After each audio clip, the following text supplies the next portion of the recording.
सर्वेभ्ये नमो नमः। अहं डॉक्टर नीलम यादव अस्मिन् कक्षायां हार्दिक स्वागतं करोमि। अद्य वयं 12 पाठः विद्याधनं विषये पठिष्यामः और 12वां पाठ अपना कौन सा है? विद्याधन, विद्यारूपी धन। तो पहले हम इसे वाचन द्वारा पढ़ेंगे और फिर हम इसका अर्थ समझेंगे।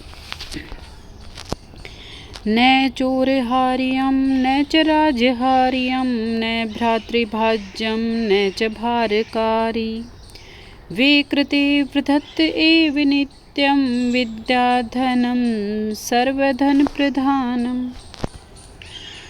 भावार्थ देखिए, न चोरहार्यम, न यानी नहीं, चोरहार्यम चोर चुरा सकते हैं। न तो विद्या को चोर चुरा सकता है, न च राजहार्यम, च यानी और, न यानी नहीं, राजहार्यम राजा हरण कर सकता है। राजा हरण, न तो चोर चुरा सकता है और न ही राजा हरण कर सकता है। न भ्रातृभाज्यम, और न ही भाइयों में बांटी जा सकती है। न च भारकारी, और न ही भार बढ़ाने वाली है, यानी इससे वजन भी नहीं लगता है, वजन नहीं लगता यानी भार भी नहीं बढ़ता। किससे? विद्या से। ऐसा नहीं है कि विद्या आ गई तो हमारे पीठ पे वजन हो जाएगा, नहीं। न तो भार ही प्रदान करने वाली है। वे कृते यानी वे करने पर, खर्च करने पर, वृद्धत बढ़ती है, एव यानी निश्चय ही, नित्यम हमेशा। खर्च करते हैं उतनी ही क्या होती जाती है? बढ़ती जाती है। क्या बढ़ती जाती है? विद्या। विद्याधनम सर्वधन प्रधानम, विद्याधन है वो सभी धनों में प्रधान धन है, सबसे महत्वपूर्ण धन है। विद्या को न चोर चुरा सकता है, न राजा हरण कर सकता है, न भाइयों में बांटी जा सकती है और न ही उससे भार लगता है, वजन लगता है। जितनी ज़्यादा प्राप्त होती जाएगी, जितनी ज़्यादा बढ़ती जाएगी, वे कृते वृद्धत एव नित्यम, जितना खर्च करेंगे हम उतनी ही बढ़ती जाएगी। यानी जिसको सिखाते रहेंगे तो उतना ही ज़्यादा अपने को ज्ञान होता जाएगा, बढ़ती जाएगी। विद्याधन है वो सभी धनों में कैसा धन बताया गया है? प्रधान बताया गया है। सबसे प्रधान धन कौन सा है? विद्याधन है। दूसरा श्लोक देखिए, विद्यानां नरस्य रूपम अधिकम पृच्छन् गुप्तम धनम विद्या भोगकरी यश सुखकरी विद्या गुरुणाम गुरु विद्या बंधुजनो विदेश गमने विद्या परा देवता विद्या राजसु पूज्यते नहि धनम विद्या विहीन पशु। अब देखिए इसमें क्या बताया गया है? विद्या नाम नरस्य है, नरस्य यानी मनुष्य का, रूपम अधिकम वास्तविक रूप है। विद्या है वो मनुष्य का क्या है? वास्तविक सौंदर्य है। प्रच्छन्न गुप्तम धनम, प्रच्छन्न क्या होता है? छिपा हुआ। गुप्तम यानी गुप्त, धनम यानी धन है। विद्या है वो मनुष्य का वास्तविक रूप है और छुपा हुआ धन है। विद्या भोग करी, विद्या सुख प्रदान करने वाली है। यश है, यश प्रसिद्धि प्रदान करने वाली है। सुख करी, सुख प्रदान करने वाली। और गुरुणाम गुरु, गुरुओं की भी गुरु है, यानी सबसे श्रेष्ठ है। विद्या बंधु जनों विदेश गमने है, विदेश में गमन करने पर, विदेश में जाने पर विद्या बंधु जनों, बंधु के समान, भाई के समान होती है। विद्या पराह देवता, परा होता है श्रेष्ठ, विद्या सबसे श्रेष्ठ देवता है। विद्या राजसु पूज्यते है, विद्या राजाओं में भी पूजी जाती है। नहीं धनम, जबकि धन को नहीं पूजा जाता। विद्या को राजा लोग भी पूजते हैं, धन को नहीं पूजते। विद्या विहीन है पशु, और विद्या से रहित व्यक्ति, विद्या से हीन व्यक्ति किसके समान माना गया है? पशु के समान माना गया है। पुनः देखिए, विद्या नाम नरस्य रूपम अधिकम, मनुष्य का वास्तविक सौंदर्य या वास्तविक रूप किसको माना गया है? विद्या को। विद्या रूपी धन है वो एक गुप्त धन है, छुपा हुआ धन है। विद्या सुख प्रदान करने वाली है, विद्या प्रसिद्धि प्रदान करने वाली है, सुख को देने वाली है और सभी गुरुओं की गुरु है।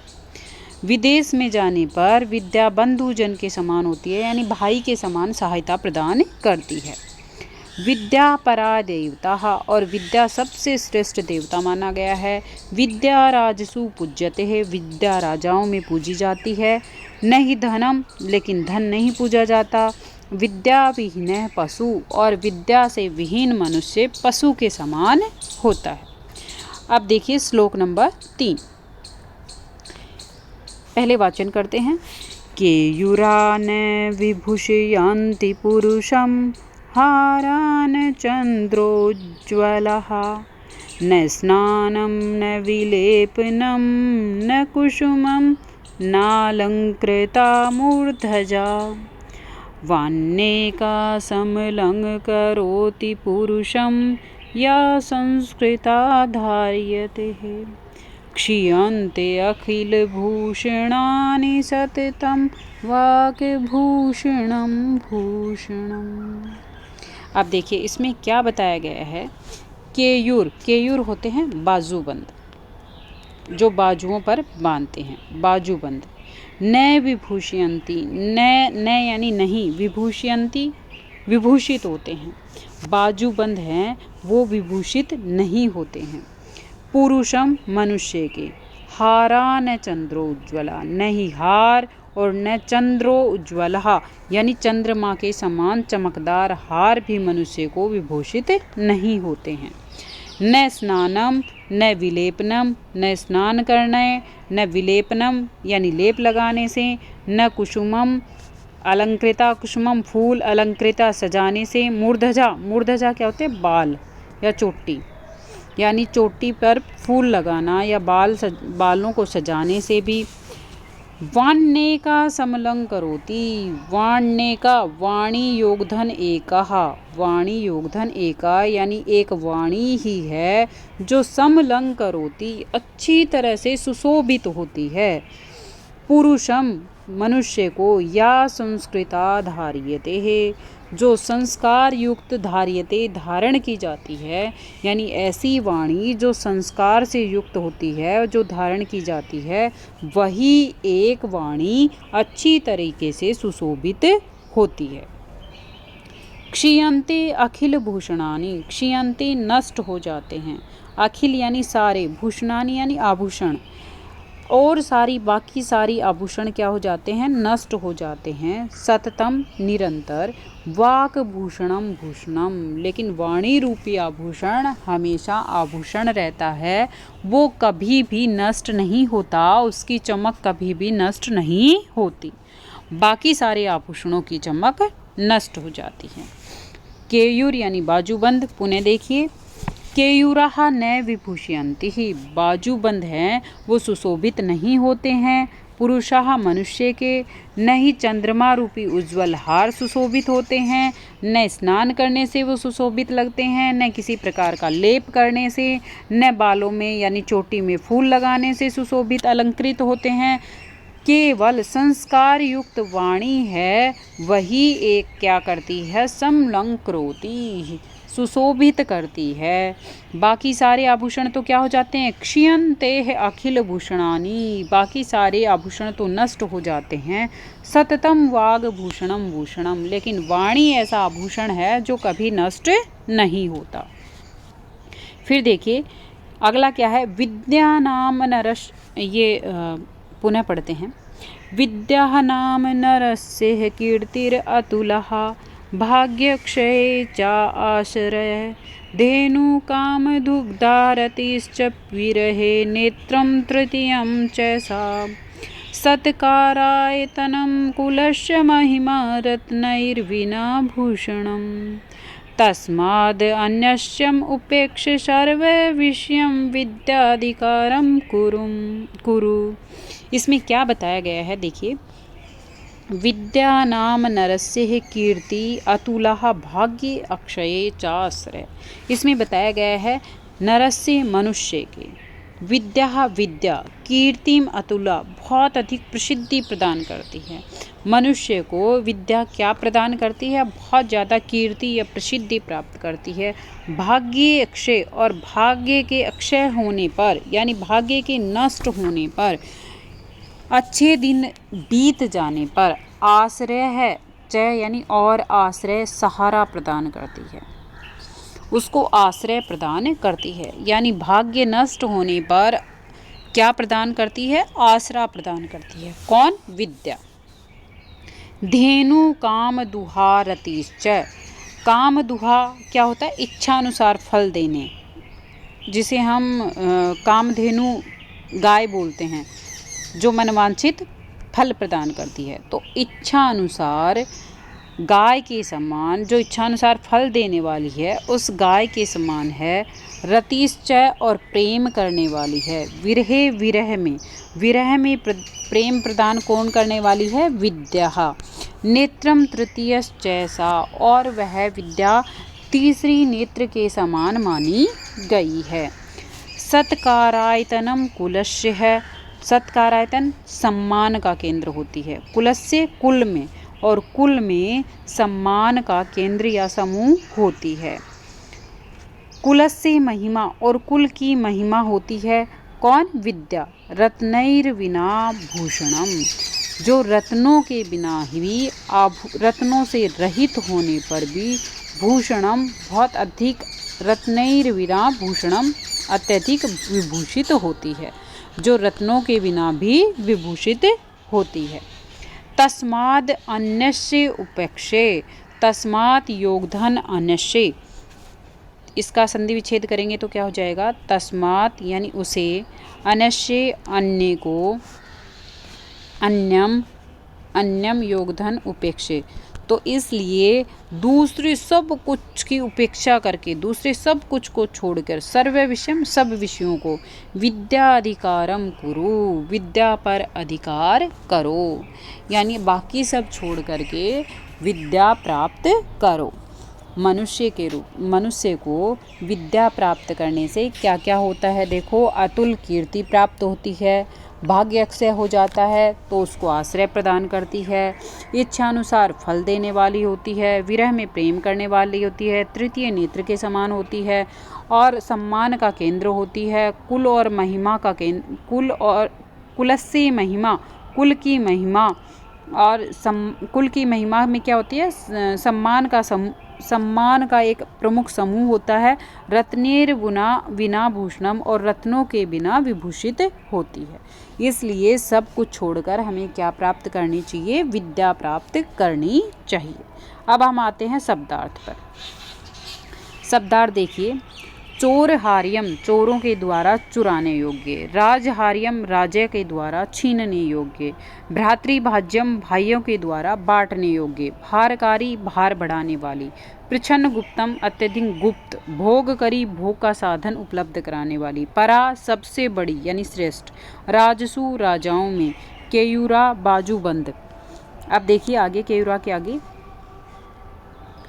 चंद्रोज्ज्वला चंद्र योगधन उज्ज्वला चंद्रमा के समान चमकदार, विलेपनम शरीर पर लेप करने योग्य, नालंकृता नहीं सजाया हुआ, मूर्धजा वेणी या चोटी, वाण्यका वाणी और एकाहा एकमात्र वाणी, समलंकरोति अच्छी तरह सुशोभित होती है, संस्कृतः संस्कार युक्त, धार्यते धारण की जाती है, क्षीयन्ते भूषणानि, क्षीयन्ते भूषाणी यानी संपूर्ण आभूषण नष्ट हो जाते हैं। आगे देखिए, भाग्ये अक्षये अच्छे दिन बीत जाने पर, आश्रय सहारा, कामदुहा इच्छानुसार फल देने वाली, सत्कारायतनम सम्मान का केंद्र, रत्नैर्विना रत्नों से रहित, विद्याधिकारम विद्या पर अधिकार, तस्माद अन्य उपेक्षे अतः दूसरे सबको छोड़कर। अब हम अभ्यास पर आते हैं। प्रश्न नंबर 1 देखिए, उपयुक्त कथनानां समक्षम आम, अनुपयुक्त कथनानां समक्षम न इति लिखत, यानी सही कथन के सामने हाँ लिखना है और गलत कथन के सामने न लिखना है। अब देखिए, विद्या राजसु पूज्यते है, तो ये इसमें क्या आ जाएगा? आम। विद्या राजाओं में पूजी जाती है, सही बात है। वाग भूषणम भूषणम न, वाणी रूपी भूषण भूषण नहीं होता, तो ये इसमें आ जाएगा न, होता है आभूषण। विद्याधनम सर्वधनेषु प्रधानम, तो आम। विद्याधन है वो सभी धनों में प्रधान धन है। फिर है विदेश गमने विद्या बंधुजन न भवती, विदेश जाने पर बंधुजन के समान नहीं होती क्या? नहीं, ये गलत बात है, होती है। सर्वम विहाय विद्या अधिकारम कुरुम, तो आम, ये बिल्कुल सही बात है। अब प्रश्न नंबर 2 देखिए, अधोलिखित पदानाम लिंगम विभक्तिश्च वचन लिखत। तो नरस्य में पुल्लिंग है, पुल्लिंग, और षष्ठी विभक्ति और एक वचन, एक वचन। अब मैं छोटे रूप में लिख रही हूँ। अब देखिए, गुरुनाम में पुल्लिंग, षष्ठी विभक्ति और बहुवचन। केयूरा में पुल्लिंग, प्रथमा विभक्ति और बहुवचन। फिर है कीर्ति में स्त्रीलिंग, द्वितीय विभक्ति और एक वचन। भूषणानी में क्या है? नपुंसकलिंग, प्रथमा विभक्ति और बहुवचन। अब हम प्रश्न नंबर 3 पर आते हैं। श्लोकांशान योज्यत, श्लोक के अंशों को योजित करना है यानी मिलाना है। विद्याराजसु पूज्यते नहीं धनम, इसमें आ जाएगा विद्याविहीन पशु। केयूरान विभूषयन्ति पुरुषम, हारान चंद्रोज्ज्वलः। न चोरहार्यं न च राजहार्यं न भ्रातृभाज्यं न च भारकारी। सत्कारायतनं कुलस्य महिमान् रत्नैर्विना भूषणम्। वान्येकासमलंकरोति पुरुषं या संस्कृता धार्यते है। ये हमारा मिलान हो गया। अब प्रश्न नंबर 4 पर आते हैं। एक पदेन प्रश्नानाम उत्तराणि लिखत, एक पद में प्रश्नों के उत्तर लिखिए। कह पशु, तो कह पशु कौन होता है? तो इसमें आ जाएगा विद्याविहीन पशु, विद्याविहीन पशु। का भोग करी, तो इसमें आ जाएगा विद्या, क्या आ जाएगा? विद्या। के पुरुषम न विभूषयन्ति, तो इसमें आ जाएगा केयूरः। मनुष्य को कौन है जो विभूषित नहीं करता? तो केयूरा यानी बाजूबंद। का एका पुरुषम समलंकरोति, कौन है जो पुरुष को केवल अलंकृत करता है? तो इसमें आ जाएगा वाणी, वाणी ही एक ऐसा आभूषण है। कानि क्षीयन्ते है, तो कौन क्षीण हो जाते हैं? तो इसमें आ जाएगा भूषणानि, आभूषण हैं वो नष्ट हो जाते हैं। अब प्रश्न निर्माण करते हैं। रेखांकित पदानि अधिकृत्य है प्रश्न निर्माणम कुरुत, रेखांकित पदों को आधार मानकर प्रश्न निर्माण करें। विद्याविहीन नरः पशु अस्ति, विद्या से हीन मनुष्य पशु होता है। तो कह पशु, तो इसमें क्या आ जाएगा? कह। विद्या राजसु पूज्यते है, तो विद्या स्त्रीलिंग है, तो इसमें आ जाएगा का राजसु पूज्यते है। अब अगला प्रश्न इसी में देखिए आगे। चंद्रोज्ज्वलः हारः पुरुषम न अलंकृति, तो इसमें आ जाएगा के। पिता हिते नियुक्ते, तो कै हिते नियुक्ते है। विद्याधनम सर्व प्रधानम धनम अस्ति, तो इसमें आ जाएगा कीदृशम। फिर है विद्या दिशु कीर्तिम तनोति, तो विद्या कुत्र, इसमें आ जाएगा कुत्र। अब देखिए प्रश्न नंबर 6। पूर्ण वाक्येन प्रश्नानाम उत्तराणि लिखत, पूर्ण वाक्यों में प्रश्नों के उत्तर लिखने हैं। तो गुरुणाम गुरु का अस्ति, तो इसमें आ जाएगा गुरुणाम गुरु विद्या अस्ति। ये पूरी लाइन लिखिए आप, गुरुणाम गुरु और फिर का की जगह लिखना है विद्या और अस्ति। कीदृशी वाणी पुरुषम समलंकरोति, तो इसमें आ जाएगा संस्कृतः वाणी पुरुषम समलंकरोति ही। फिर है वे कृते किम वर्धते, तो वे कृते और किम की जगह लिखना है हमें विद्याधनम, वे कृते विद्याधनम वर्धते है। भाग्ये क्षे आश्रय कै, तो भाग्ये क्षे आश्रय विद्या, कै की जगह हमें क्या करना है? विद्या। अब अंतिम प्रश्न देखिए,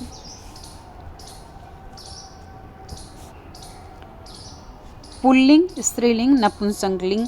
हमें मंजूषा आता है पुल्लिंग, स्त्रीलिंग, नपुंसकलिंग पदानि चित्वा लिखत। मंजूषा से पुल्लिंग शब्द, स्त्रीलिंग शब्द और नपुंसकलिंग पदों को छांटकर लिखना है। तो देखिए पुल्लिंग में क्या क्या आ जाएगा, मूर्धजा, मूर्धजा आ जाएगा। मूर्धजा क्या होती है, चोटी या बाल। फिर है पशु, पशु आ जाएगा पुल्लिंग में। और गुरु, गुरु आ जाएगा। स्त्रीलिंग में आ जाएगा विद्या, संस्कृतः, संस्कृतः। और आ जाएगा रति। फिर नपुंसकलिंग में आ जाएगा धनम, कुसुमम। और आ जाएगा सततम, स, त और मैं, सततम। ये हमारा अध्याय पूरा हो गया है। इस अध्याय से संबंधित कोई भी प्रश्नोत्तर आपको समझ में नहीं आए तो आप कमेंट बॉक्स में कमेंट करके ज़रूर पूछें। और आपको मेरा वीडियो पसंद आए तो वीडियो को लाइक ज़रूर करें और इस चैनल पर जो नए हैं वो चैनल को सब्सक्राइब कर लें। धन्यवाद। जय तु संस्कृतम, जय तु भारतम।